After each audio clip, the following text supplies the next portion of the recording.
We're grateful that Tony Liniger is here to be able to put on the hat of an ag commissioner and to be able to give us a perspective of how permitting is working within the greater North Coast region, but then focusing mostly on Sonoma County. Mr. Liniger, the floor is yours, 5 minutes. Thank you, Senator McGuire. It's great to be back in Mendocino County.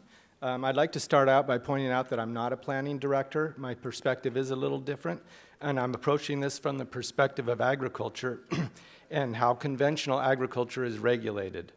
What I like to say to people is that despite how we may define cannabis cultivation in state law or in county code as an agricultural product or what have you, there's no colloquial definition of agriculture that I'm aware of that cannabis does not fit within.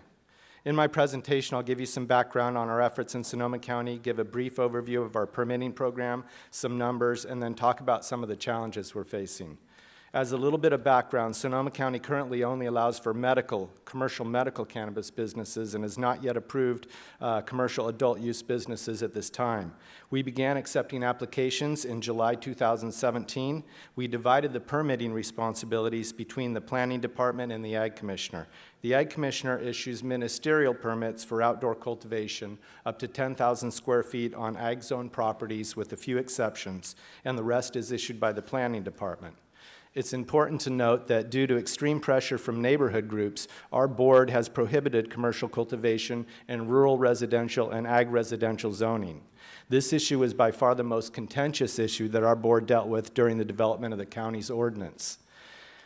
By all accounts, this was where many of the estimated 5,000 to 7,000 cultivators in the county were operating. So as a result, we have a lot of displaced cultivators that are looking for a home on ag zone properties or other eligible zoning.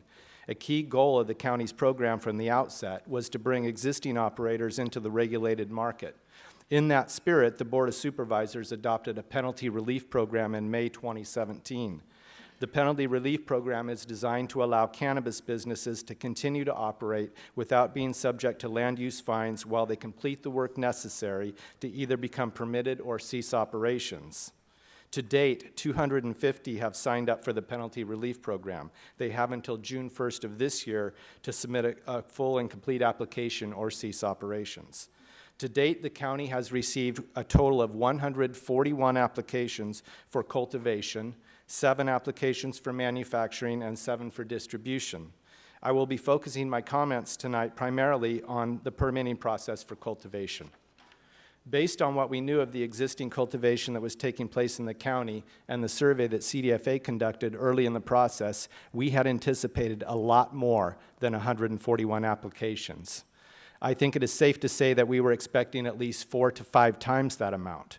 I will break down the 141 applications a little bit further for you. Of the 141 for commercial cultivation, 60 are for outdoor cultivation, 42 for mixed light, 39 for indoor.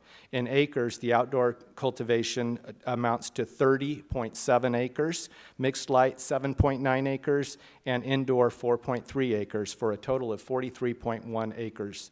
At this point, only 5 permits have been issued out of the 141 applications.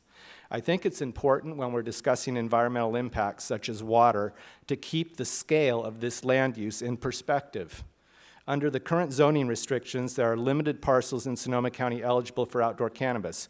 We also have a limit of 1 acre per parcel. With regard to outdoor cultivation or indoor cultivation, virtually all industrial space was gobbled up early on in the process.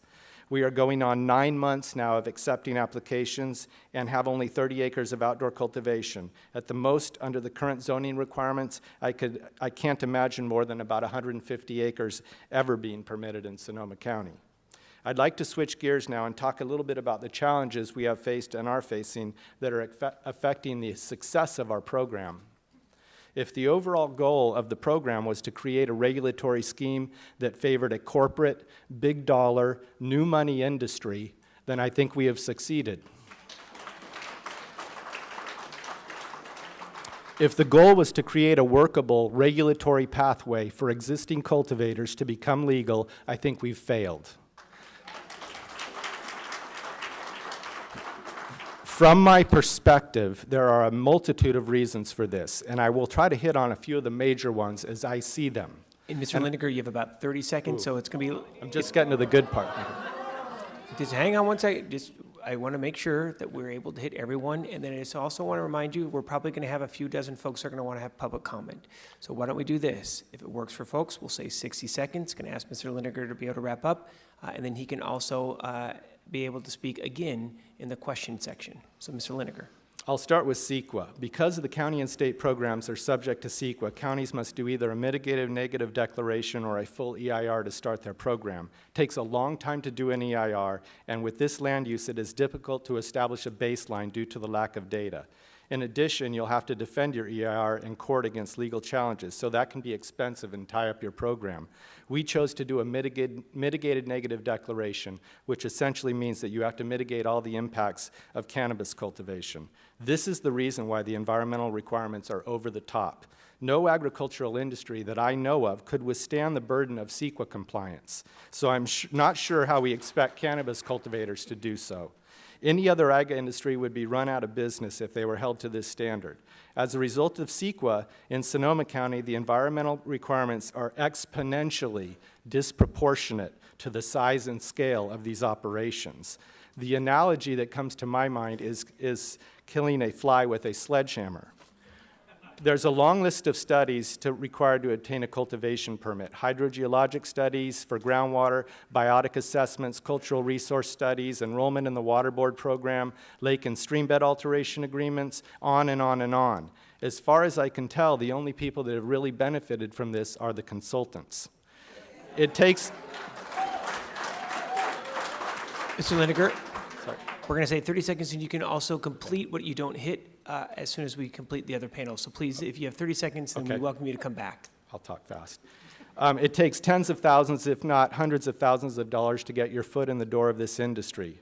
Outside of measures to protect public safety and security, and perhaps some provisions related to odor mitigation, I see no compelling reason to regulate this crop any differently than other crops. This has certainly impacted the ability of small existing operators to participate. I'll cut through some of this stuff and just say the local control, while it has its benefits, it also has major drawbacks. And I'm concerned about conditional use permits and hearings in front of boards of supervisors. I'm cutting through a lot of the things I was going to say, but I'll sum it up.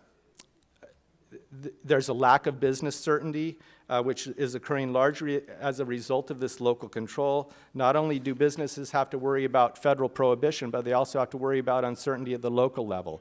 It's hard to build a house on a foundation of sand.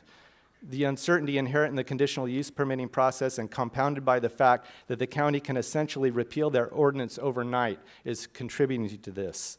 So in summary, I believe the major barriers to success of the program are excessive regulatory requirements that result in an overly complex and expensive process coupled with business uncertainty brought about by the mechanisms of local control. I am concerned that we may be perpetuating the black market by not having created a viable pathway for small family farms here on the North Coast.